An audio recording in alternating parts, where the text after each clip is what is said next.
자, 바로 원문 들어갈게요. 이재명 대표 단식 14일 차입니다. 지금 그 장소를 그 밖에서 당대표실로 네. 옮겼습니다. 그러니까 이게 천막 안에서 그 안으로 옮기셨다고 하는데요. 네.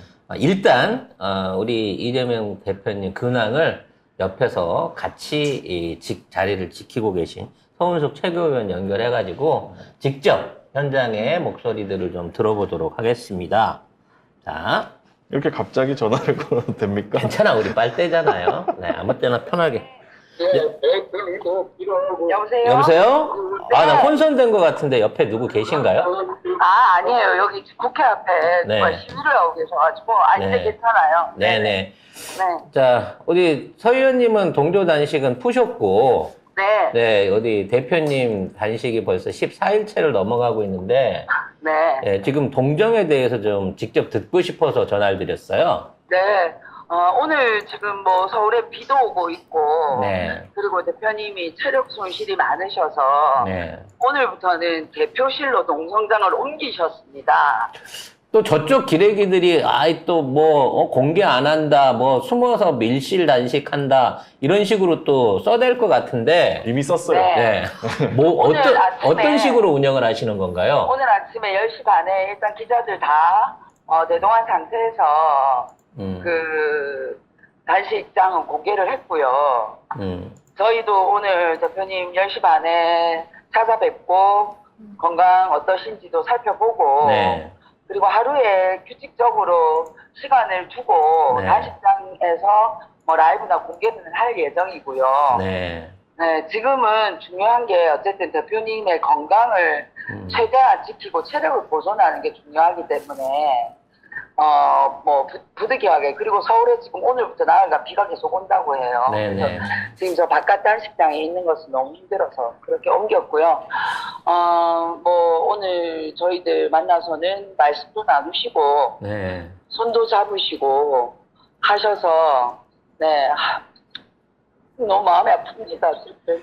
저기 주변에 의사분들이나 의학적인 네, 그 다 건강 얘기하고 체크를 하고 계십니다. 계시는 정기적으로 네. 하고 계신 거고요. 네, 바이탈 체크는 다 하고 있고, 네네. 네, 뭐 늘 대기 중이고, 주변에, 늘 대표님 주변에서 지켜보고 있기 때문에, 네. 물론 걱정은 많이 되시겠지만, 오늘도 국회 본청에 그 119 구급대가 두 대가 왔어요. 네. 근데 이게 우리 지휘자들이 일방적으로 그냥 보낸 구급차예요. 그리고 지금 그냥 돌아갔어요. 네, 지금 이제 뭐 단식 중단을 걱정하는 분들은 청원도 지금 줄을 잇고 있는 부분도 네, 있는데 지금 대표님의 의지는 어떠신가요? 대표님은 단식은 계속 하겠다는 의지십니다. 뭐 기한을 정하지 않고 끝까지 가시겠다는 그런 말씀이신 네, 거죠? 아직까지는 그러신 것 같습니다. 여기 좀 그 별건의 얘기를 좀 여쭤보고 싶은데 네, 이게 이제 루머인지 아닌지는 모르겠습니다만 원내 지도부에서 당론으로 밀고 가려고 했던 검사 탄핵을 네, 말하자면 무력화시키려고 했고 네, 그래서 사실은 단식을 하게 되신 원인 중에 하나다라고 분석하는 어떤 그 분석들이 나오고 있는데 어제 네. 의원총회 이후에 당론은 어떻게 돼가고 있습니까? 아니요, 검사 탄핵은 이미 네. 지도부에서 결의를 해서 네. 준비 중에 있고, 네. 다만 이제 어떤 검사를 어떤 내용으로 할 것인지를 놓고 협의하고 있는 중이에요. 그래서 그 뭐 대표님이 그 검사 탄핵을 결의했는데 진행이 안 돼서 단식을 했다라는 것은 조금 과한 해석인 것 같고. 그럼 원내 지도부에 않습니다. 지금 네. 엇갈리고 있는 주장, 어제 의원총회에서 나왔던 어떤 반대 의견 같은 것들은 뭐 반대 의견은 네. 소수의 반대 의견 늘 있는 거죠. 네. 뭐 불구하고 이미 그건 지도부에서 결정한 얘기이기 때문에 진행을 할 것이고 네. 뭐 진행 안 할 수가 없습니다. 네, 알겠습니다. 아무튼 건강 네. 상황 잘 챙겨주시고요. 네. 혹시라도 특별한 변경 사항이라든지 네, 알려주실 정보가 있으면 네. 꼭 제보 주시기 바랄게요. 네, 그러겠습니다. 네, 힘내십시오. 네, 고맙습니다. 네. 송작가 TV만 할 수 있는 즉석 전화 인터뷰. 너무 즉석입니다. 아무런 예고 없이 한번 전화 드려봤습니다. 서우식 최고위원님한테 죄송하네요. 네, 진짜 너무 죄송합니다. 전화를- 근데 또 전화를 감사해요. 저희가 일방적으로 이렇게 전화할 때마다 네. 받아주시고 계속해서 지금 부산 안 내려가시고 지금 옆을 지키고 계셔서 뭐 어느 정도는 좀 마음이 놓이는 부분도 있고 죄송한 부분도 있는데요.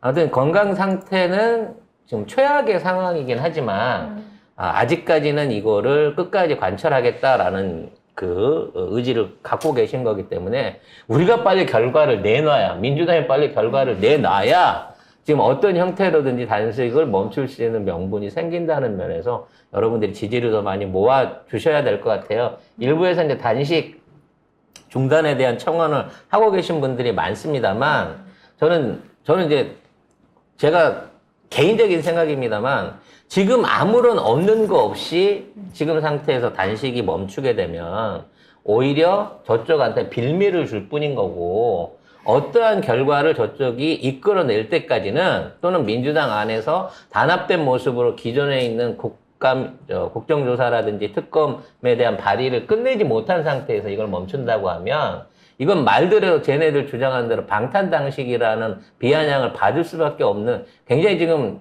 저희들 지지자들 입장에서는 안타까운 상황이라는 점을 여러분이 좀 이해를 해 주셨으면 좋겠어요. 어제 검찰 조사를 받으러 가셨습니다만 1시간 반 조사 받고 나머지 시간은 전부 다 조서 관련하는 거 확인하시는 시간으로 이 신문 조서 열람에 더 많은 시간을 썼다고 합니다. 쉽게 말하면 뭐 물어볼 게 없었다는 거죠. 그냥 포털 안에 세우려고 한 거예요. 그냥. 그래서 이재명 대표도 이거 왜 불렀냐 이럴 거면 아무런 새로운 팩트나 사실 없이 지난번 토요일 소환하고 똑같은 내용의 연장선 안에서 얘기만 하다 끝난 거라는 거죠. 그러니까 똑같은 질문을 계속하고 이재명 대표는 아니라고 하는데 아니니까 증거도 당연히 없잖아요, 검찰에서. 그걸 가지고 몇 시간씩 끌 일인지. 결과적으로는 아까 설명드렸던 대로 검사 탄핵에 대한 부담감을 현재 검찰 측이나 국짐 측이 심하게 느끼고 있는 게 아닌가라는 생각이 듭니다. 이번 회기 안에서 실제 검사 탄핵 소추안이 발의가 된다고 치면 지금 검찰들이 하고 있는 강압 수사에 대한 굉장히 큰 경고도 될 수 있겠지만 저쪽 입장에서는 오히려 이제 이거를 빌미 삼아 가지고 검찰의 어떤 수사권을 의회가 제한하려고 하는 민주당이 억지로 제한하려고 한다고 하는 이 공방이 생길 수 있는 있는 상황이거든요.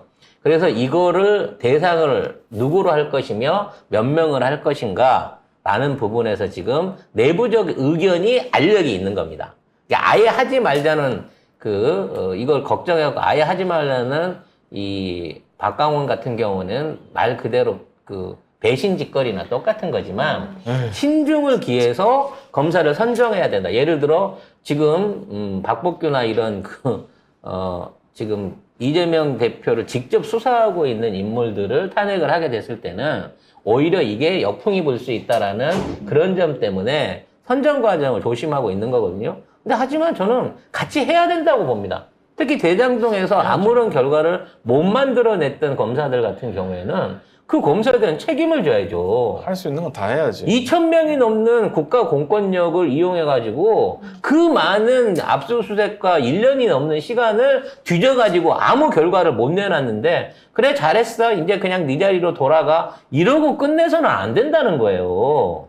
거기에 들어간 비용이 얼만데 세금이 얼만데 따라서 검사들도 본인의 수사에 대해서 책임을 져야 된다는 경종을 울리기 위해서라도 앞으로 더 강해질 검찰 독재의 만행을 사전에 제지한다는 입장에서도 이번 검사 탄핵안이 반드시 국회에서 성립될 수 있도록 기대를 하고 걱정을 하면서 지켜보도록 하겠습니다. 참 안타깝네요. 21세기 2023년도에 옛날 김영삼 대통령 되기 전이죠. 김영삼 총재 때나 하던 단식이 지금 똑같이 지금 재현되고 있는 거고 그때는 군사정권이라고 해도 이 단식을 막기 위해서 최소한의 성의를 보이고 대화에 응하려고 했었던 정부였는데 아직까지도 책임질 수 있는 사람들의 어떠한 얘기가 없다는 거예요. 심지어 윤석열의 대통령실도 갔다 왔잖아, G20까지. 네. 지금 갔다 와서 아무 짓도 안 하고 있잖아요, 지금. 응? 나타나는 순간 욕처먹을 사람들밖에 없으니까. 이 상황에서도, 없어. 아무런 언급을 안 하고 있다는 거예요, 대통령실이. 아니 근데 아니 대통령실이 그러면 뭐라고 해야 되나, 정치적 현안에 지금 언급 않는 게 자기가 바람직하고 하다고 하고 있거든요, 대통령실이. 정치적 현안에 언급을 안 했어요? 이때까지? 하는 것마다 거의 선거 개입까지 하고 있잖아, 지금. 선거 개입에 대한 내용 뒤에 더 얘기를 하겠습니다만, 아이고, 진짜. 이들은 지들이 스스로 법치주의, 자유, 공정과 룰을 얘기하고 있지만 전혀 이런 거를 고려하지 않은 정치를 하고 있기 때문에 이제 내부 안에서도 지금 알력들이 만들어지고 있는 겁니다. 그러니까 이 대통령실이 말한 게 중요한 게 뭐냐면, 대통령실은 뭔가 찔리는 게 있으면 우리는 언급 안 해. 입 싹 닫는 거거든요. 찔린다는 거예요. 이재명 대표가 제1야당 대표가 단식을 하고 있는데 아무것도 말을 안 한다? 말을 하면 또 이상한 말 할 거거든. 그러니까 쫄리니까 말을 안 하는 거야. 자기도 찔리고 있다는 거예요, 결국에. 근데 저는 걱정이 이재명 대표의 단식이 이렇게 2주를 넘어가고 있기 때문에 이제 진짜 그 장기 부전이라든지 뭐 이런 쪽에 그 신체상의 생명의 위협을 받을 수 있는 시기에 접어드는 거거든요. 근데 제가 믿는 거는 이재명 대표의 강한 의지입니다. 의지는 육체를 초월하거든요. 그래서 어떠한 어려움이 있더라도 뭔가 소정의 결과가 만들어지는, 이게 이재명 대표의 단식은 국짐이나 윤석열 정부를 향해서 던지는 단식일 수도 있지만 민주당 내부와 그리고 일부 수박들 그리고 지지자들한테 던지는 마지막 메시지인 거예요. 진짜 목숨을 걸고라도 어떠한 변화와 결과를 만들어내지 못하면 지금 이 전국은 이런 방식으로 마치 그 열차의 평행 그 레일처럼 겹쳐지기 못한 채 이대로 쭉 나갈 수밖에 없기 때문에 이 변화를 만들어내기 위한 정말 불가피한 선택이었다는 점을 우리가 다시 한번 생각을 해야 되는 거고요. 이 고통과 희생을 감내해 가신 이재명 대표한테 다시 한번 감사드리고 죄송한 마음을 금할 수가 없습니다. 자, 오늘 이 단식 관련된 속보는 여기까지 하고요.